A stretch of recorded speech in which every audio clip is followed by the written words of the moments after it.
एक मिनट। ये देखे जी, शोएब भाई ने लेक्सिस हमारी पेंट की है आज, माशाल्लाह जी। ये देखें, इसके टायर जड़ाए थे जो कल।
शोएब अल मारूफ शेख, ये देखें गाड़ी को पॉलिश कर रहा है, ये लेक्सिस 430 को।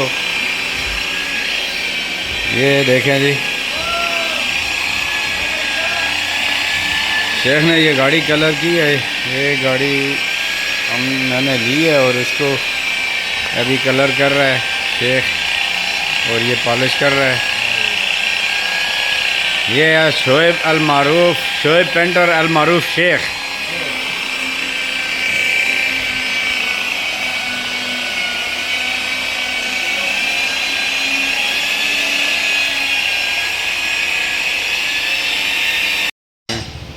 पॉलिश कंपाउंड हो रही है, कंपाउंड मारी हुई है।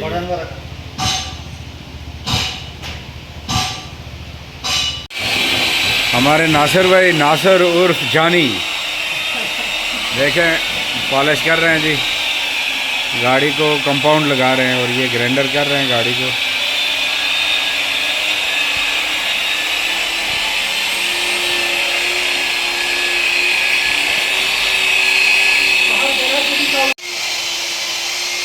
ये देखें कंपाउंड हो रही है।